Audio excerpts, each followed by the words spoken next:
나를 누구라고 하느냐? 그랬더니 제자들이 어떤 사람들은 엘리야라고 하고 어떤 사람은 예레미야라고 하던데요. 그렇게 말하니까 그러면 너희들은 나를 누구라고 생각하느냐? 그러자 베드로가 이렇게 대답했죠. 저는 그리스도시요 살아계신 하나님의 아들입니다.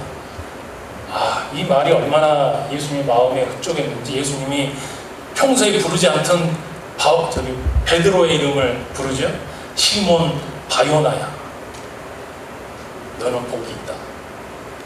그리고 나서 베드로에게 너에게 이것을 알려주신 분이 누구냐면 바로 하나님 아버지시다. 하늘에 계신 나의 아버지시다. 이렇게 말합니다.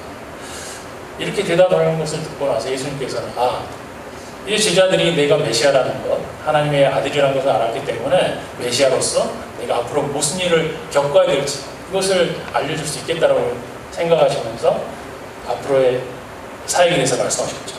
26절에서 그때부터 예수께서는 자기가 반드시 예루살렘에 올라가야 하며 장로들과 대제사장들과 율법학자들에게 많은 고난을 받고 죽임을 당해야 하며 사흘째 되는 날에 살아나야 한다는 것을 제자들에게 밝히기 시작하셨다. 이 말을 듣고 베드로가 갑자기 흥분하죠. 주님 안 됩니다. 절대로 주님에게서 이런 일이 있어서는 안 됩니다. 말씀에는 이렇게 말하면서 예수님께 대들었다고 이렇게 나오거든요. 한마디로 예수님이 죽다니 말도 안 됩니다. 제가 제 눈에 흙이 들어가기 전까지는 예수님이 그렇게 되실 일은 없습니다 하면서 막아선 거죠.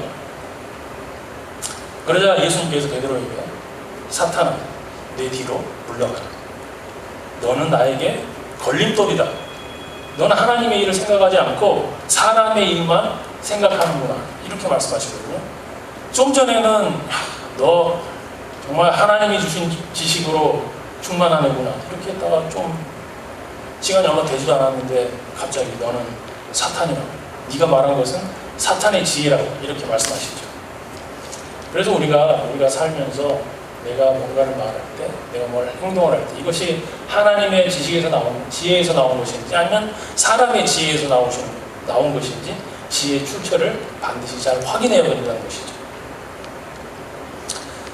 오늘 말씀에서 야고보는 우리가 하늘의 지혜를 받고 살아야 되는 이유를, 하나님의 지혜를 받으며 살아가는 사람과 세상의 지혜를 의지하며 살아가는 사람, 이것을 비교하면서 설명합니다. 먼저 세상의 지혜를 의지하며 살아가는 사람들, 그 사람들의 마음 가운데는 잘못된 동기와 욕구가 있다고 이렇게 말씀하거든요. 14절 말씀입니다. 그러나 너희 마음속에 독한 시기와 다툼이 있으면 자랑하지 말라. 진리를 거슬러 거짓말하지 말라. 야고보가 말하는 마음속에 있는 잘못된 욕구 두 가지는 독한 시기와 다툼입니다. 이 독한 시기라고 했던 말이 원래는 원어에서는 열정이라는 뜻이거든요. 이 열정이라는 것은 좋은 의미도 될 수 있고 나쁜 의미도 될 수 있고 그렇잖아요. 우리 열정이 없으면 일을 할 수 없지 않습니까? 의욕이 없기 때문에. 예수님께서 성전에서 장사하는 사람들의 상을 엎으셨잖아요. 그때 왜 엎으셨냐면 하나님의 집을 생각하는 열정이 있었기 때문에 성전에서 상을 엎었다고 이렇게 말씀하십니다. 그런데 그 열정이 잘못하면 시기가 될 수 있다는 것이죠. 좋은 열정이 시기가 되는 것은 다른 사람과 비교할 때 그런 잘못된 시기로 나타날 수 있습니다. 열심히 노력했는데 내가 원하는 자리에 다른 동료가 그 자리에 올라갔을 때 그러면 그 나의 열정이 갑자기 시기로 바뀌게 되죠. 내가 열심히 공부했는데 다른 친구들은 스트레이트 A를 받고 내 성적표에 리포트 카드에 B가 있을 때 갑자기 나의 열정이 시기로 변하게 됩니다. 내가 타고 싶은 차를 다른 사람이 타고 있을 때, 내가 살고 싶은 집에 다른 사람이 살고 있을 때 이게 나의 열정이 시기가 될 수 있다는 거죠. 두 번째는 마음속에 있는 잘못된 동기, 다툼이라고 했는데 원래 의미는 정치인들이 이렇게 무슨 선거에서 이겨서 자기가 원하는 자리에 올라가려고 노력하는 것을 뜻하는 말입니다. 욕망이죠, 한마디로. 우리가 이미 TV나 이런 미디어에서 많이 봤지만 선거에 나온 사람도 어떻습니까? 어떻게든 선거에 이기기 위해서 상대방을 비난하고 깎아내리고 평소에 가지도 않던 시장에서 음식 사먹고 그러잖아요. 한마디로 세상의 지혜를 붙들고 사는 사람들은 다른 사람을 끌어내서 나를 더 높이고 싶은 욕구가 가득 차 있다는 것이죠. 그래서 그런 욕구가 채워지게 되면 모여서 이야기하는 게 세상에 썩어질 것들을 그냥 자랑하면서 시간을 보내는 거예요. 그리고 욕구가 채워지지 않은 사람은 내가 어떻게든지 그 욕구를 채우기 위해서, 다른 사람보다 더 많이 가지기 위해서, 더 높이 올라가기 위해서 거짓말도 서슴지 않는 거죠. 몇 주 전에 페라노스라는 회사, 바이오 회사거든요. 여기 CEO였던 엘리자베스 홈즈라는 여자 재판이 있었습니다. 이 여자가 스탠포드에서 컴퓨터 언어를 공부한 사람이고, 피 한 방울로 250까지, 피 한 방울, 우리가 그 피로 이렇게 뭐죠? 다이어베티스,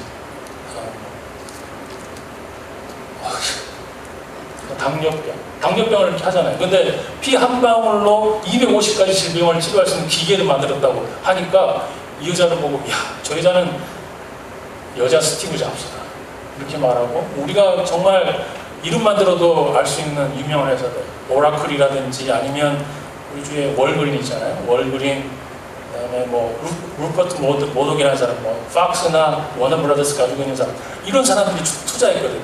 그리고 모드진의 이사진에는 뭐 미국의 장관들, 뭐 옛날 헨리 키신저라든지 뭐 윌리엄 페리 같은 이런 사람들이 그 회사 이사진으로 다 들어가 있는 거예요.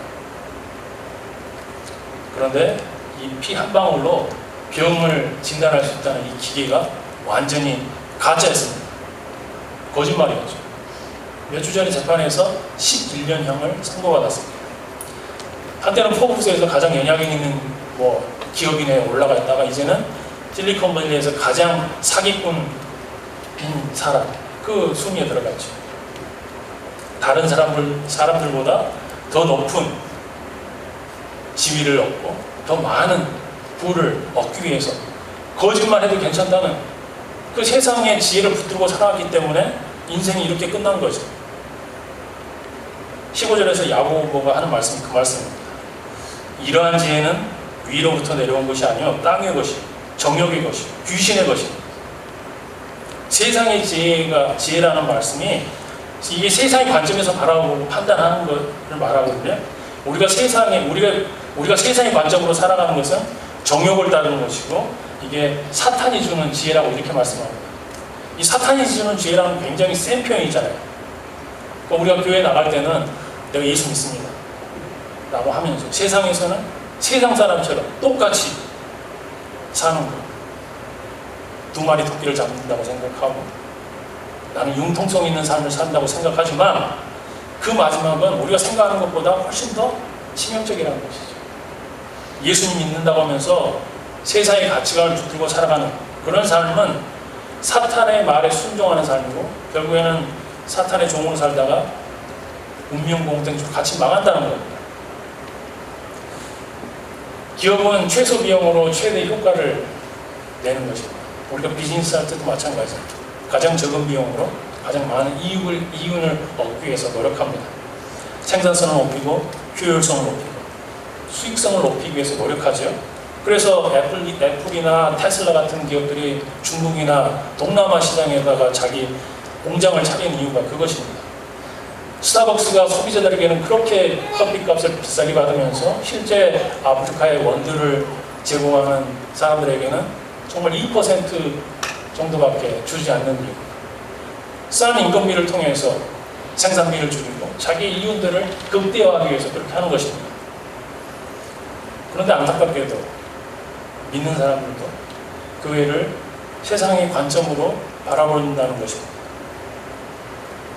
비즈니스를 하는 사람들은 교회를 자기가 비즈니스 하는 것처럼 바라보고, 직장을 다니는 사람들은 교회를 자기 직장처럼 생각합니다. 신약에 나오는 말씀 보면 신약에서 교회는 절대 건물이 아닙니다. 예수님을 믿는 사람들이 모여있는 영적인 공동체죠. 우리가 성경적인 원리를 따라서 교회를 섬기는 법도 만들고 회개도 합니다. 그래야죠. 근데 교회가 세상의 건물이 아니라 이게 하나님의 성전이고 예수님이 교회의 주인이라는 사실, 이걸 우리는 잊으면 안 됩니다. 세상 사람들 이런 말 하잖아요. 못 배우면 시체다. 뭐 얼굴 빼면 시체, 아니면 뭐 나는 돈 빼면 시체, 이런 말 하잖아요. 교회는 이거 믿음 빼면 시체라는 답이 나와야 됩니다. 그렇지 않습니까? 교회에는 다른 세상에 있는 기업체나 뭐 가게나 비즈니스하고 차이가 뭡니까? 우리 교회는 믿음이 있기 때문에 차이가 있는 거죠. 그래서 우리가 교회에서 뭔가를 결정할 때 항상 이 믿음이라는 요소가 항상 들어가 있어야 됩니다. 만약에 믿음이 빠지면 우리가 하나님의 교회를 섬기는 사람들이 아니라 교회라는 간판을 달고 있는데 하는 것은 똑같이 세상의 비즈니스나 가게처럼 하고 있는 거나 똑같은 것이죠. 우리가 믿음이 있기 때문에 예배드리고, 믿음이 있기 때문에 하나님 앞에 기도하고, 믿음이 있기 때문에 헌금하는 것이죠. 근데 세상 사람들이 우리 교회를 보면 정말 한심한 사람들이죠. 왜냐면 이것만큼 손해보는 일이 없거든요. 자기 시간 내죠. 교회 가서 뭐 기도해도 언제 들어줄지도 모르는, 기도한다고 시간 보내고 있죠. 자기 힘들게 정말 어렵게 번 돈 교회에 헌금하고 있죠. 이거 세상 사람이 봤을 때는 절대 이해할 수 없는 거거든요. 그런데 우리가 이렇게 하는 이유는 믿음이 있기 때문에 그런 거 아닙니까? 이게 교회 헌금할 때 우리가 뭐 로타리 클럽 무슨 취미 클럽에 뭐 멤버십 피를 내는 게 아니잖아요. 내가 믿음이 있기 때문에 하나님께 감사하는 마음으로 헌금하는 것이죠. 세상 사람들 봤을 때 우리가 교회에서 하는 일들은 이상하다고 비춰져야 됩니다. 이 사람들 눈에 왜 저러지? 왜 저렇게 살지라고 생각돼야지. 교회를 바라보면서 그렇군, 이해하면 안 된다니까요. 사람들 눈에 이상하게 비춰야지 그게 정상이에요. 왜냐하면 우리는 믿음으로 살기 때문에, 세상의 지혜가 아니라 하나님의 지혜로 살기 때문에. 야고보에 이어지는 16절 말씀에서 세상의 지혜를 따라 사는 사람들이 어떤 삶을 살게 되는지 말씀합니다. 16절 말씀. 시기와 다툼이 있는 곳에는 혼란과 모든 악한 일이 있습니다. 그러니까 하나님의 법이 지배하지 않는 것, 하나님의 성령을 따르지 않는 곳에서는 항상 싸움이 있고 혼란이 있고 악한 일이 있다는 것이죠. 하나님의 주인이 아닌 교회, 사람이 주인 행사하고 있는 교회, 이런 일들을 우리는 쉽게 볼 수 있습니다. 신약에 보면 고린도 교회가 그런 교회였습니다. 바울이 고린도후서 12장 20절 말씀에서 이렇게 말씀하는데요. 내가 두려워하는 것은 내가 가서 여러분을 만나볼 때 여러분이 혹시 내 기대에 어긋나지 않을까 하는 것과, 또 내가 여러분의 기대에 어긋나지 않을까 하는 것입니다. 그런데 그 다음 말씀 잘 들어보세요. 또 여러분 가운데 싸움과 시기와 분노와 경쟁심과 비방과 수군거림과 교만과 무질서가 있지 않나? 두렵습니다. 뭐 세상에서 일어날 수 있는 일이 아닌데 교회를 보면서 이런 걱정을 하고 있다는 게 정말 상식에 어긋나는 일 아니겠습니까? 많은 교회들이 교회에서 장로나 집사를 뽑는 선거가 끝난 후에 또 교회 건축을 하고 난 뒤에 싸우고 난립니다. 직분자가 되고 싶은 사람들, 그런 사람들은 정말 나같이 자격이 안 되는 사람을 하나님께서 은혜로 불러주셔서 교회를 섬길 수 있는, 하나님의 몸된 교회를 섬길 수 있는 기회를 주신 것에 대해서 감사해야 되는데, 이걸 직분으로 감투로 생각하기 때문에 선거가 끝나가지고 내가 원하는 대로 결과가 안 나오면 다른 교회 가는 사람들이 있어요. 교회 건축이 좋은 겁니까? 나쁜 겁니까? 교회 건축은 좋은 것도 아니고 나쁜 것도 아닙니다. 이게 교회 건축이 하나님께서 기뻐하신 일이고 하나님의 사역을 하기 위해서, 감당해야 하기 위해서 교회 건축이 필요하면 한 것이고, 그렇지 않으면 교회 건축이 필요 없는 것이죠. 그런데 어떤 사람들은 교회 건축을 내 정말 평생의 교회 사역하는 헌신의 열매라고 생각하는 사람들이 있고, 또 어떤 직분자들은 교회가 부흥하려면 건물이 있어야 됩니다. 교회가 부흥하려면 건물이 있어야 되나요? 이거는 세상적인 생각이잖아요. 교회가 부흥하려면 믿음이 있어야 돼요. 믿음이 있으면 되는데 믿음이 없는 거를 교회 건물로 그냥 떼우고 있는 거죠. 교회 성장, 구원, 영혼 구원, 이거는 내가 영혼을 불쌍히 여기는 그 마음을 가지고 한 영혼을 위해서 기도하고 섬기는 결과로 하는 것이지, 내가 돈 들여서 좋은 건물을 짓는다고 해서 저절로 찾아오는 사람 없습니다. 그런 사람들 있겠습니까? 그렇죠. 이미 교회 다니는 사람들 중에는 그런 사람들이 있죠. 왜냐하면 교회를 쇼핑하는 사람들이 있거든요. 교회에서 내가 받을 수 있는 어떤 베네핏이 많은 교회. 아이들 놀이 시설이 잘 돼 있고 에어컨 잘 나오고 편하게 새들어 살지 않아도 되는 교회. 이런 교회를 찾아가니까 그런 거죠.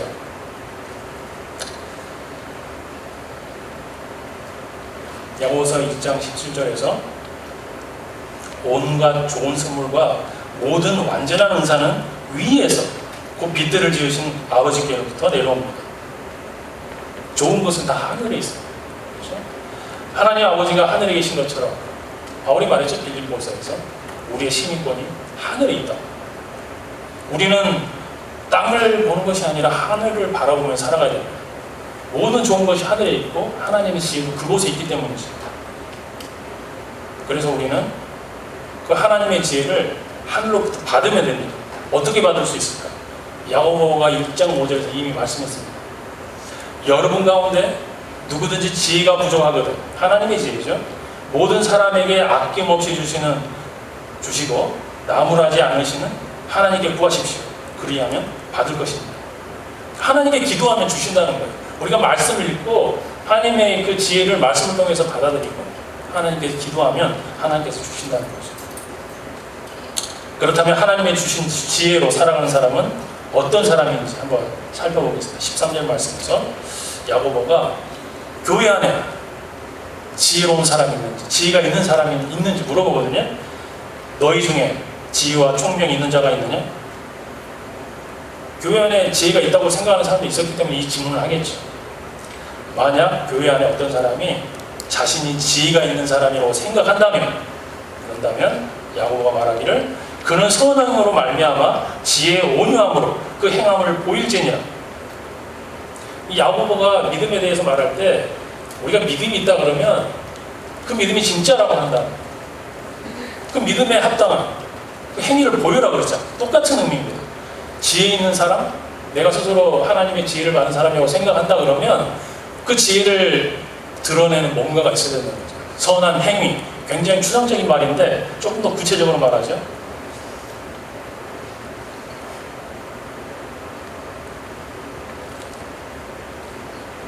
선한 행위가 뭐냐면 지혜의 온유함으로 그 행함을 보일지니라. 지혜의 온유함으로. 지혜, 하나님이 주신 지혜에서 나오는 온유함으로 드러나야 된다는 것입니다. 교회 안에 지혜 있는 사람이 누구겠습니까? 많이 배운 사람도 아니고, 교회에 오래 다닌 사람도 아니고, 성경을 많이 하는 사람도 아니고, 직분을 가지고 있는 사람도 아니라는 거죠. 교회 안에 지혜가 있는 사람은 선을 행하는 사람들, 착한 일을 하는 사람들, 성품이 온유하고 온유함이 삶으로 드러나는 사람들, 이런 사람들이 하나님의 지혜가 있는 사람들이라는 거죠. 우리 중에 온유한 사람이 있습니까? 나는 온유한 사람입니다.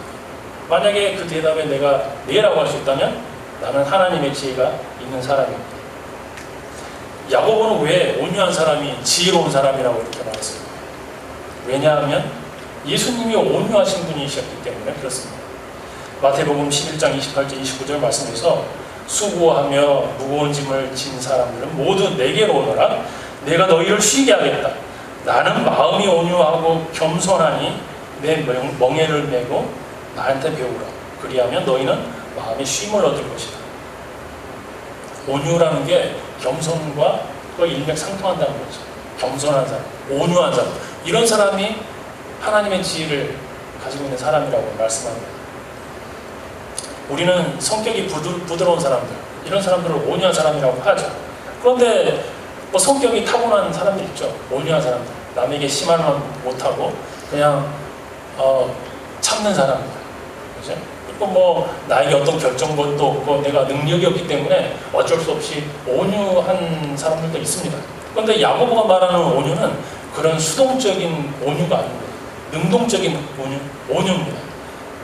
무슨 말씀이냐면 예수님께서 십자가에 달리시기 전에 겟세마네 동산에서 기도하고 계실 때 그 유다가 대제사장들하고 로마 군인들을 끌고 막 예수님 잡으러 왔잖아요.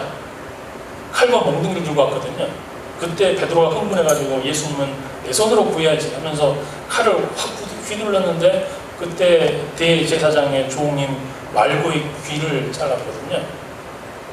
그때 예수님께서 이렇게 말씀하십니다. 너희는 내가 아버지께 당장에 12군단 이상의 천사들을 내 곁에 세워주시기를 청할 수 있다고 생각하지 않느냐? 한마디로 예수님께서 내가 지금 기도하면 하나님께서 천사들을 정말 셀 수 없는 천사들을 보내줘서 얘네들 한 번에 다 쓸어버릴 수 있다는 것이죠. 그런데 그렇게 하지 않겠다는 거예요. 예수님이 뭐라고 그러셨냐면 그러나 그렇게 되면 이런 일이 반드시 일어난다고 한 성경 말씀이 어떻게 이루어지겠느냐. 예수님께서 십자가를 피해버리면 아무도 구원할 수 없다는 거죠. 예수님을 통해서 구원하시려는 그 하나님의 뜻이 이루어지지 않기 때문에 내가 사람들에게서 붙잡혀서 십자가를 지는 것은 내가 능력이 없어서 그런 것이 아니라 이 하나님의 뜻에 순종하기 위해서 그렇게 한다는 것이죠. 하나님을 뜻을 이루기 위해서 참는다는 것입니다. 그래서 온유라는 것은 나에게 그런 능력이나 힘이 있지만 그러함에도 불구하고 하나님의 뜻에 따라서 하나님 기뻐하시는 뜻을 따라서 내가 참고 인내하는 게 바로 온유입니다. 야고보는 하늘의 지혜로 온유하게 살아가는 사람들, 이런 사람들의 삶 가운데 열매가 있다고 말씀하거든요. 17절 말씀에 오직 위로부터 난 지혜는 첫째 성결하고 다음에 화평하고 관용하며 양순하며 긍휼과 선한 열매가 가득하고 편견과 거짓이 없나니. 여기 보면 성결, 화평, 관용, 양순, 긍휼, 선한 열매, 편견이 없고 거짓이 없는 것. 많이 들어본 말인데 이거 바울이 말하는 성령의 열매잖아요. 예수님의 산상수훈에서 말했던 예수님의 가르침하고 똑같은 거예요. 성령의 열매가 무엇인지 예전에 설명드린 적이 있어요. 기억나시나요? 성령의 열매는 뭐예요? 성령의 열매는 예수님의 성품입니다. 예수님의 성품. 그래서 결국 위로부터 나오는 지혜, 하늘의 지혜를 가지고 사는 사람들은 예수님의 성품을 닮아가는 그런 열매가 삶 가운데 나타나게 돼 있다는 것이죠. 그런데 이 많은 열매 중에서 야고보가 강조하는 열매가 한 가지 있습니다. 그게 화평이라는 열매거든요. 17절과 18절에 보면 화평이라는 열매가 3번이나 계속 반복됩니다.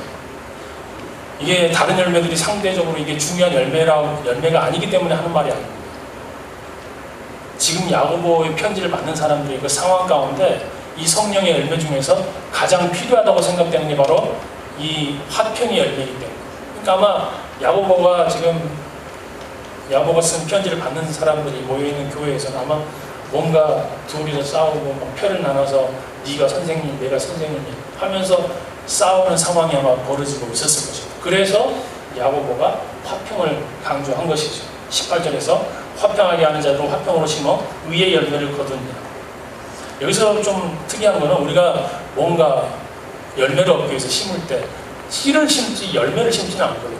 분명히 화평이라는 열매를 했는데 화평을 다시 열매채 그냥 심어버린다는 표현인데 이것은 다른 말로 하면 내가 다른 사람들과 화평하게 지내면, 다른 사람들과 관계에서 평화롭게 지내면, 다툼 없이 지내면 다른 사람들의 삶 가운데서도 그 평화가 열매로, 화평이 열매로 나타난다는 것이죠. 그렇다 그러면 왜 화평뿐이겠습니까? 앞에서 말했던 그 여러 가지 열매들, 예수님의 지혜를 받은 사람들이 가지고 있는 여러 가지 열매들, 성결, 관용, 긍휼, 양순, 이런 열매들도 우리가 다른 사람들과 관계에서 충분히 심을 수 있지 않겠습니까? 내가 사람들과 관계에서 이런 열매들을 심는다 그러면 그 형제자매의 삶 가운데 똑같은 그런 열매들이 계속 풍성하게 맺을 수 있다는 것이죠. 우리 교회 안에서 형제자매들과의 관계 속에서 정말 위로 오는 그 하나님의 지혜를 통해서 얻은 열매들을 우리가 서로 심고 풍성하게 거두는 그런 삶을 살 수 있기를 주님의 이름으로 축원합니다.